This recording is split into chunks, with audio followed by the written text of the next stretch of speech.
Bismillahirrahmanirrahim. Halo, assalamualaikum warahmatullahi wabarakatuh. Selamat pagi soleh-soleha. Apa kabarnya hari ini? Semoga kita semua selalu diberikan kesehatan ya oleh Allah Subhanahu wa taala. Amin. Kembali lagi bersama Ibu Iska Nurrahmani dalam pembelajaran kelas 5. Nah, kali ini Ibu akan melanjutkan pembelajaran yang ketiga ya, masih tentang tema 7 peristiwa dalam kehidupan. Kiranya peristiwa apa saja yang akan kita pelajari hari ini? Nah, sebelum tahu lebih lanjut, Ibu ingin mengingatkan kepada soleh-solehah untuk mengisi terlebih dahulu presensi pada link yang telah tersedia di Google Classroom. Kemudian, Ibu juga ingin mengingatkan kepada soleh-solehah untuk menyiapkan terlebih dahulu buku paket dan alat tulisnya. Nah, jika sudah siap, Ibu juga ingin mengingatkan ya kepada soleh-solehah untuk menjalankan pembiasaan hari ini. Jangan sampai lupa ya. Ibu harap soleh-solehah di sini dapat menyelesaikan pembiasaan hari ini. Nah, apabila sudah siap untuk memulai pembelajaran hari ini, mari kita berdoa terlebih dahulu agar pembelajaran hari ini lancar. Berdoa dipersilahkan. Berdoa dicukupkan. Apabila soleh-solehah sudah selesai berdoa, mari kita buka pembelajaran hari ini dengan bacaan basmalah bersama-sama. Bismillahirrahmanirrahim. Dan mari kita mulai pembelajaran hari ini dengan semangat. Pembelajaran hari ini kita akan belajar mengenai IPA dan IPS. Kiranya apa saja pembelajaran hari ini? Mari kita simak penjelasannya berikut. Nah, pada minggu sebelumnya kita sudah mempelajari mengenai perubahan wujud benda. Kita sudah melakukan prakteknya ya, masih ingat? Nah, kiranya dari peristiwa perubahan wujud benda tersebut, apa faktor yang mempengaruhinya?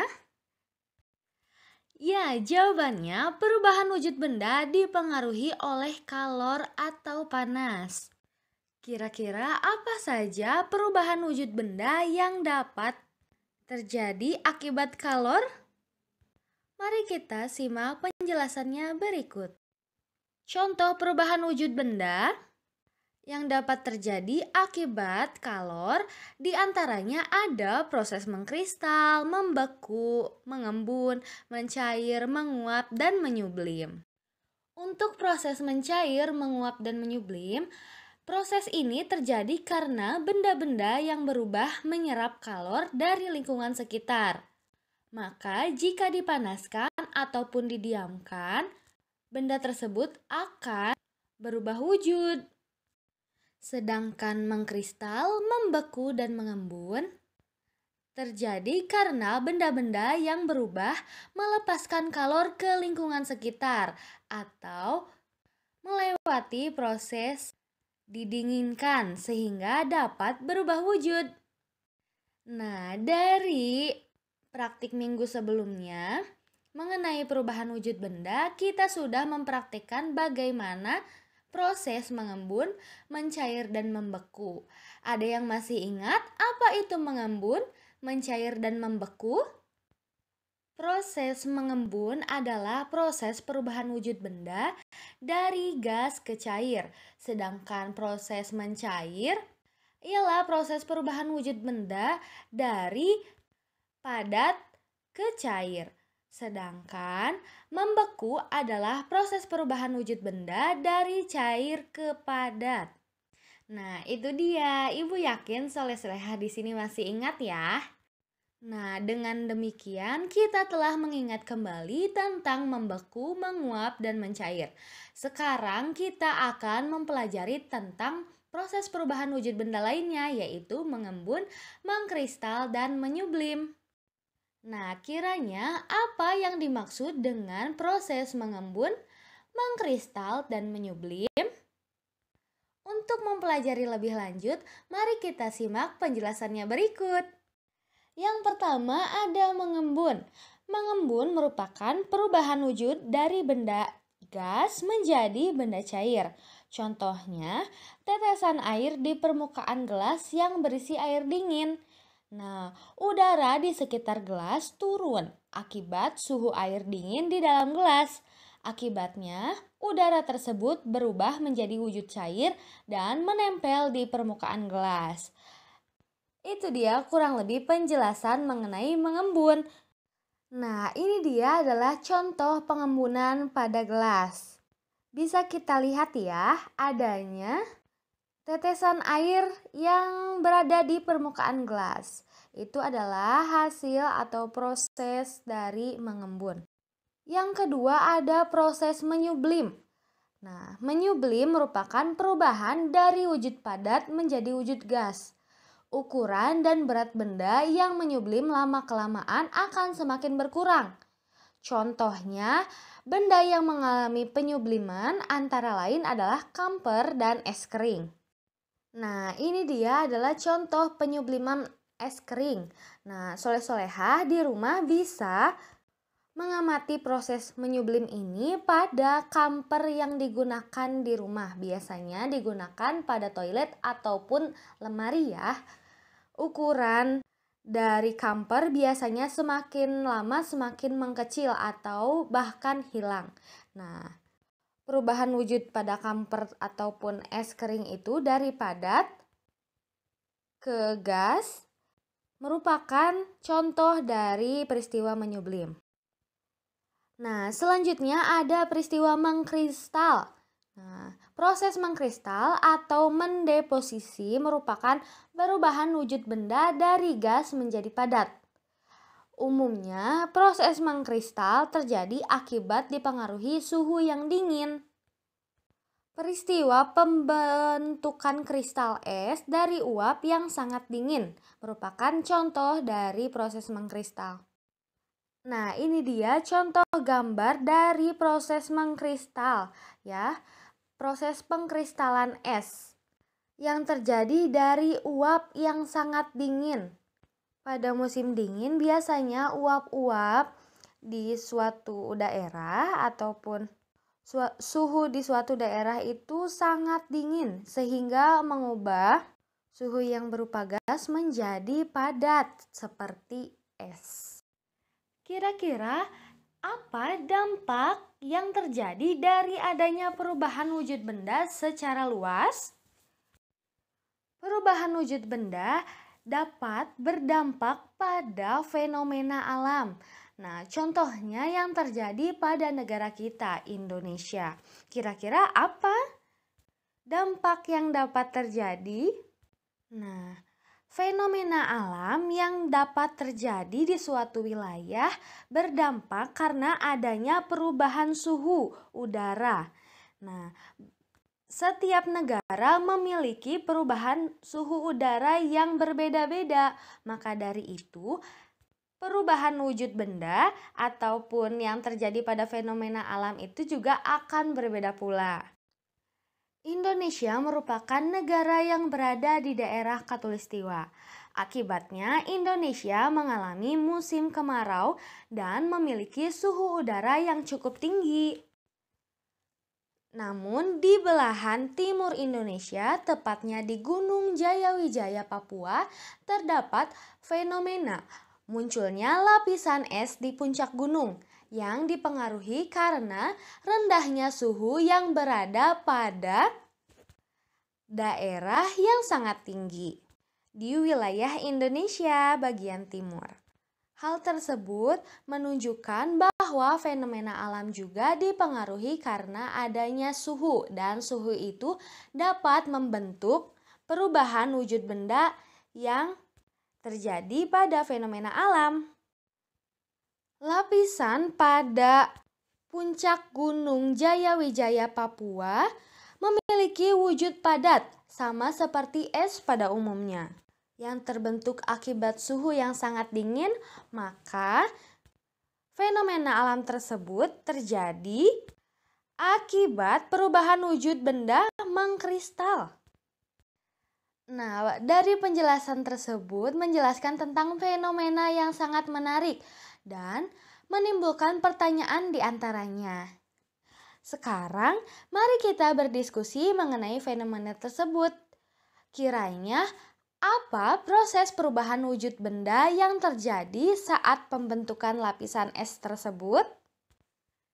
Di Gunung Jayawijaya tersebut, suhunya sangat tinggi, maka dari itu terjadi perubahan wujud dari gas menjadi padat. Nah, hal itu merupakan proses mengkristal. Lalu, pertanyaan yang kedua, adanya pemanasan global menyebabkan meningkatkan suhu di permukaan bumi.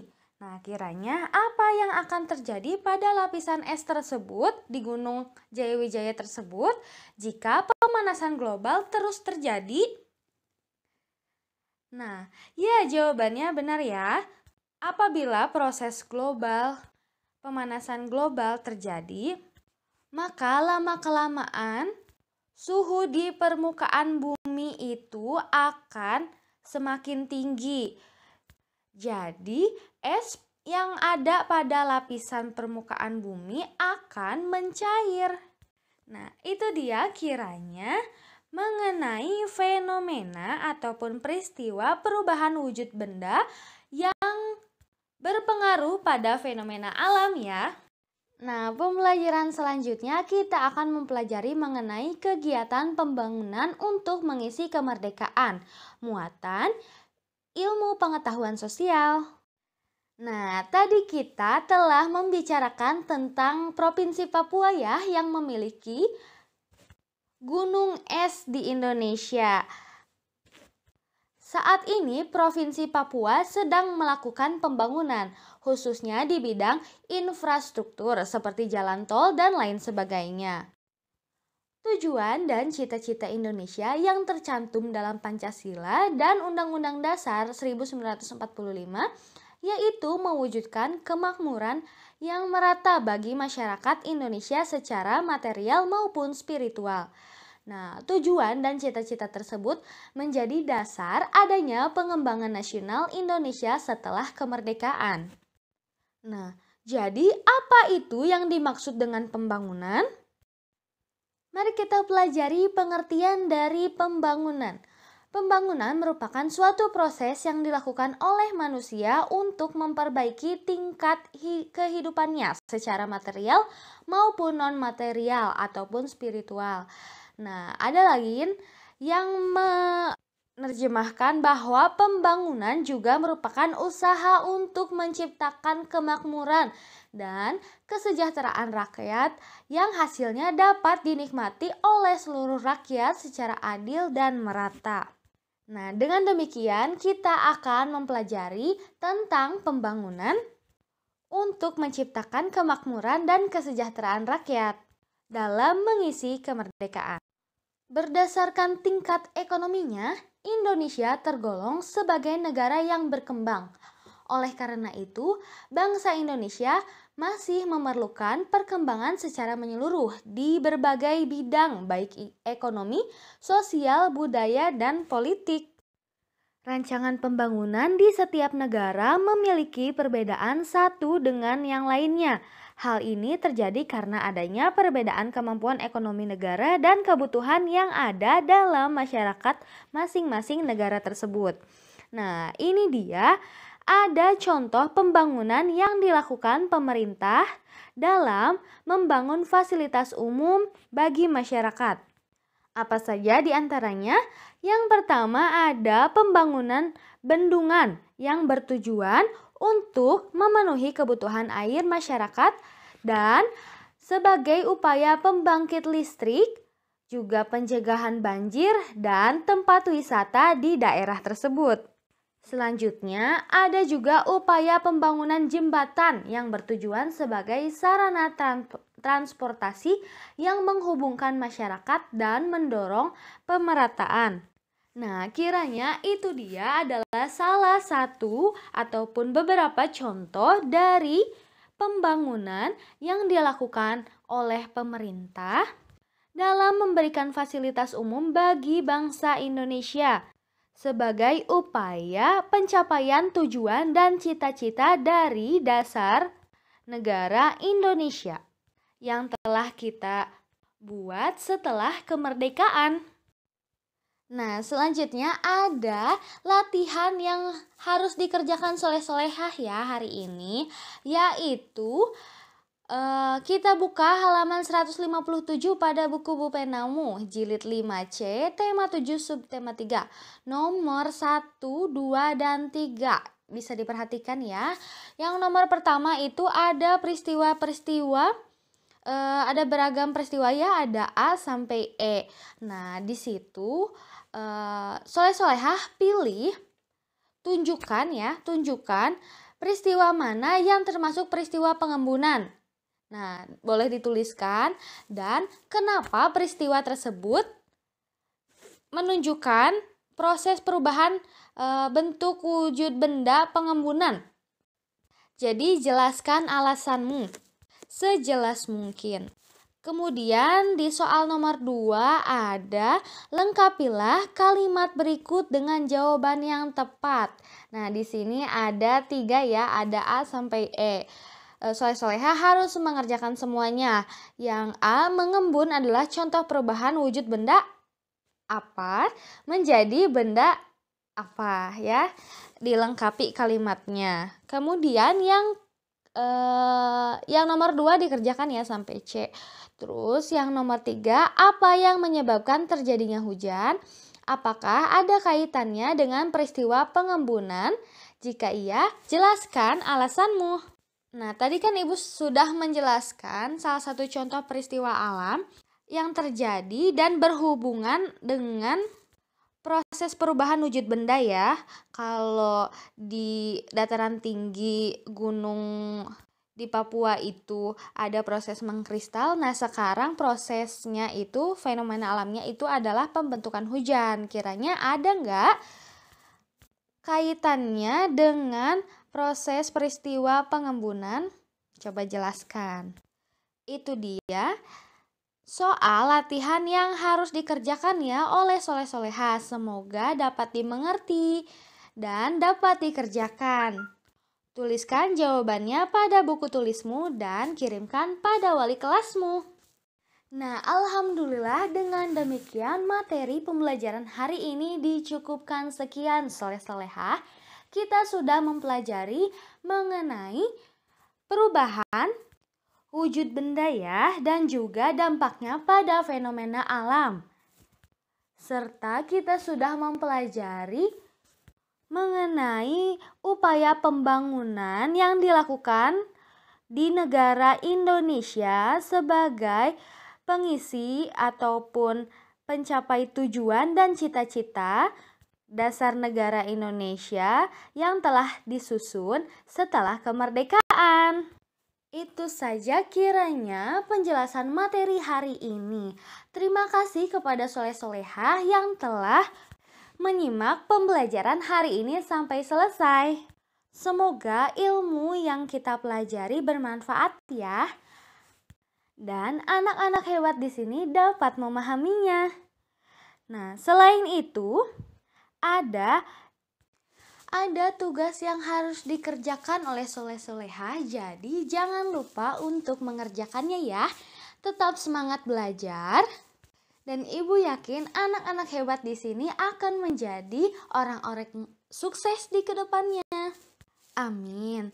Kalau begitu, mari kita akhiri pembelajaran hari ini dengan bacaan hamdalah bersama-sama. Alhamdulillahirobbil alamin. Dan kita berdoa seusai belajar. Berdoa dipersilahkan. Berdoa dicukupkan. Terima kasih soleh-solehah. Wabillahi taufiq wal hidayah. Wassalamualaikum warahmatullahi wabarakatuh. Sampai jumpa di pertemuan selanjutnya.